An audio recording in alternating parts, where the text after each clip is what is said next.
தமிழ்நாட்டில் தேர்தல் காலகட்டம். எல்லாரும் தமிழ்நாட்டு தேர்தலை பற்றி தான் பேசிக்கிட்டு இருக்காங்க. நானும் இன்னைக்கு தமிழ்நாட்டு தேர்தலை பற்றி தான் பேச போகிறேன். ஆனால் முழுக்க முழுக்க என்னோட பார்வைக்கு எனக்கு என்ன படுது அதை பற்றி தான் பேச போகிறேன். எந்த கட்சியோ மட்டம் தட்டியோ எந்த கட்சியோ தூக்கி வச்சோ பேசுறதுக்காக வரல. மக்களோட தீர்வு தான் ஓட்டு போடுறது. அதனால இதுக்கு ஓட்டு போடுங்க அதுக்கு ஓட்டு போடுங்கன்னு சொல்றதுக்கு நான் அங்கேயும் இல்லை. நான் ஒரு மலேசியன். என்னோட முன்னோர்கள் தமிழ்நாட்டிலேருந்து வந்தனால எனக்கு உரிமை இருக்குன்னு நம்புறேன் தமிழ்நாட்டு தேர்தலை பற்றி பேசுறதுக்கு. நாங்கள் எப்பயுமே இங்கே மலேசியாவில் வாழ்ந்தாலும் எப்பயுமே எங்களோட பார்வை தமிழ்நாட்டு பக்கம் இருந்துக்கிட்டே தான் இருக்கும். ஏன்னா அது எங்களுக்கு இன்னொரு வீடு மாதிரி, எங்களோட உயிர் அந்த நாடு. அந்த ஏன்னா தமிழர்களுக்கு நாடே இல்லைன்னுவீங்க, ஒரு மாநிலமாவது தமிழர்களுக்கு நமக்கு இருக்கு. அந்த மாநிலத்தை நல்லா ஆள வேண்டியது கடமை, தமிழர்களோட கடமை. அப்ப தமிழரா பிறந்து எந்த மூலையில இருந்தாலும் இந்த தேர்தல் தமிழ்நாட்டில் ஒரு தேர்தல் நடந்துச்சுன்னா அதை முக்கியமா பார்ப்பாங்க. ஏன்னா அந்த தமிழன்ற ரத்தம் வந்த இடம், அதுக்காக அந்த தேர்தல் நமக்கு முக்கியம். சரி, நான் யாரை பத்தி பேசுறேன்னா நடிகர் விஜயை பத்தி. அவர் 200 கோடி சம்பளம் எடுக்கிறவரு.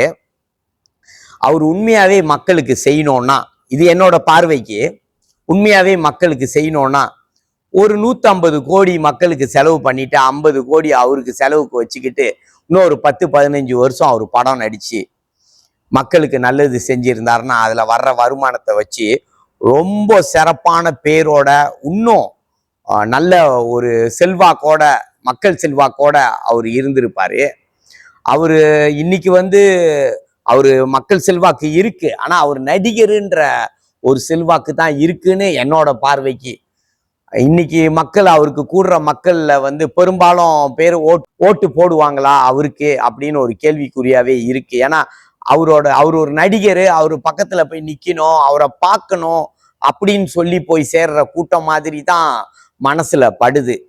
அதனால நம்ம நடிகர் விஜய என்னோட பார்வைக்கு அவர் இன்னும் இந்த தேர்தல்ல சில தொகுதிகளை அவரு ஜெயிச்சா சிறப்பா தான் இருக்கும்.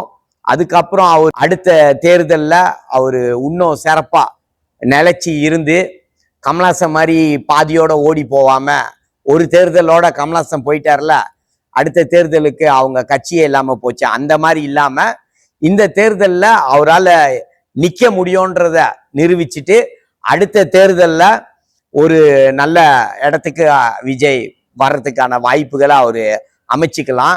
அப்பதான் மக்களுக்கும் விஜய் எவ்வளவு தூரம் தாக்கு பிடிச்சி வராரு, எவ்வளவு தூரம் செய்யறாரு, இன்னொரு 5 வருஷம், இந்த 5 வருஷம் முடிஞ்சு இன்னொரு 5 வருஷத்துக்கு அவர் எவ்வளவு தூரம் இறங்கி வேலை செய்யறாரு எல்லாத்தையும் நம்ம பார்க்கலாம். ஏன்னா பணம் உள்ளவர், பெரிய சம்பாதிப்பு உள்ளவர், எல்லாத்தையும் தூக்கி போட்டுட்டு வரன்றது தான் அவரோட மெயின் விஷயமா இருக்கு. ஆனா எனக்கு அதான் கேள்வி, இவ்வளோ பெரிய சம்பாதிக்கிறவர் இன்ன வரைக்கும் ஒரு 100 கோடி வருஷத்துக்கு மக்களுக்கு செஞ்சிருக்காரா அப்படின்னு ஒரு கேள்விக்குறியா தான் இருக்கு. சரி, நம்ம அடுத்தது பார்த்தோம்னா, நம்ம காலகாலமா ஒரு பெரிய கட்சி, எம்ஜிஆரால உருவாக்கப்பட்ட கட்சி, அதுக்கப்புறம் ஜெயலலிதா அம்மையார் அந்த கட்சியை வழி நடத்தி ரொம்ப பிரபலமான ஒரு கட்சி. இன்னைக்கு கட்சினால பல தொகுதியில பெரிய ஆட்கள்லாம் இருக்காங்க. அவங்களும் லேசுப்பட்ட ஆளு கிடையாது. சில தொகுதிகளை அவங்க கண்டிப்பா ஜெயிப்பாங்கன்ற நம்பிக்கை இருக்கு. அதுக்கப்புறம் நம்ம பார்த்தோம்னா, நம்ம கருணாநிதி பழைய கட்சி, எம்ஜிஆருக்கு முன்புலேருந்து இருந்த ஒரு கட்சி, பலமுறை ஆண்ட கட்சி. அவரு கண்டிப்பா சில இடங்களை ஜெயிச்சு அவரு பெரிய ஆளுன்னு கண்டிப்பா அவரு காட்டிடுவாங்க. அது ஒரு பக்கம் இருக்கட்டும். ஏன்னா அவங்கெல்லாம் ஆண்ட கட்சி, இந்த 2 கட்சியும். அவங்கள பத்தி மக்களுக்கு தெரியும், யாரை தேர்ந்தெடுக்கணும். அவங்களுக்குன்னு சில மக்கள் ரொம்ப இவங்க தான் ஆகணும்னு வெறித்தனமா மக்கள் இருக்காங்க. சரி, அவங்கள விட்டுருவோம். நம்ம சீமான் அவருக்கு வருவோமே. அவர் ஒரு பக்கம் ரொம்ப காலமா, கிட்ட ஒரு 5 தேர்தல் 4 தேர்தல் நினைக்கிறேன், அவரு போட்டியிட்டு ஒரு முறை கூட சரியான இடத்துல ஜெயிக்கல, சரியான இடம் அவருக்கு கிடைக்கல. அதனால அவரு என்ன பேசுறாருன்னு நம்ம கொஞ்சம் பார்த்தோம்னா, தமிழ்நாட்டை தமிழன் தான் ஆளணும் அப்படின்னு பேசுவாரு. அவரோட பேசுற சில விஷயங்கள்ல வந்து எனக்கு பிடிச்சமான விஷயங்கள் நிறைய இருக்கு. நல்லா பேசுவாரு.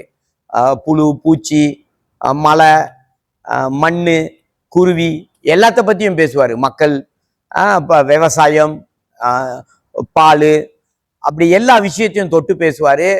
ஒரு அரசியல்வாதி என்ன பேசணுமோ அத்தனையும் பேசுவாரு. முக்கியமா தமிழன் தான் தமிழ்நாடு ஆளணும்னு பேசுவாரு. அது உண்மைதான். அப்பதான் நாடு இல்லாம இருக்கிற தமிழன்ற வார்த்தை அழிஞ்சு போய் ஒரு நல்ல நாடை வச்சிருக்கோன்ற ஒரு தமிழன் பேராவது வரும்னு நம்புறேன். அதனால தமிழ்நாடை தமிழன் தான் ஆளணும். அதுல எனக்கு மாற்று கருத்து இல்லை. ஆனா சீமான் பேசுற சில விஷயங்கள்ல எனக்கு கண்டிப்பா மாற்று கருத்து இருக்கு. சில விஷயங்களை என்னால ஏத்துக்க முடியாது. அவர் பேசுற விஷயங்கள் அது எதுன்னு நான் சொல்ல விரும்பல. ஏன்னா அவரோட சூழ்நிலை, அவர் வாழ்ற சூழ்நிலைக்கு ஏற்ற மாதிரி தான் அவர் பேசுறாரு. நான் வாழ்ற சூழ்நிலைக்கு சில விஷயங்கள் அவர் பேசுறது என்னால ஏத்துக்க முடியாது. அவரு ஒரு பக்கம் இருக்காரு. ஸோ இப்படி பல கட்சிகள் இருக்காங்க. முக்கியமான கட்சிகள் இவங்க தான். இப்படி இருக்கும்போது அப்புறம் நம்ம விஜயகாந்த் அவரோட கட்சி அவர் இல்லை.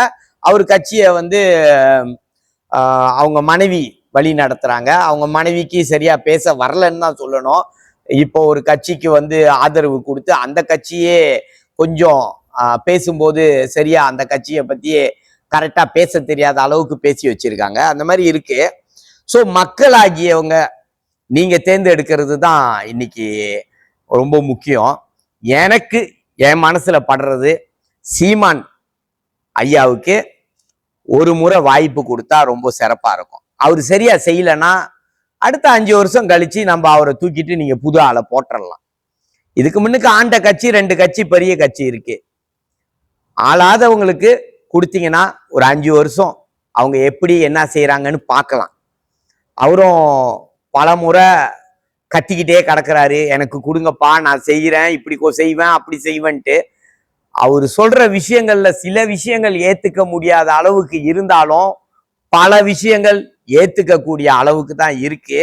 அதனால என்னை பொறுத்த வரைக்கும் ஐயா சீமான் அவர்கள் ஆட்சிக்கு வந்தா இல்லாட்டினாலும் ஒரு பெரிய ஒரு முன்னேற்றம் அவரோட கட்சியில நிறைய இடங்கள் ஜெயிச்சு இன்னொன்று ஒரு பெரிய முன்னேற்றத்தை அவருக்கு நீங்க கொடுத்தீங்கன்னா ரொம்ப சிறப்பா இருக்கும்னு நம்புறேன். சிந்திப்போம், செயல்படுவோம்.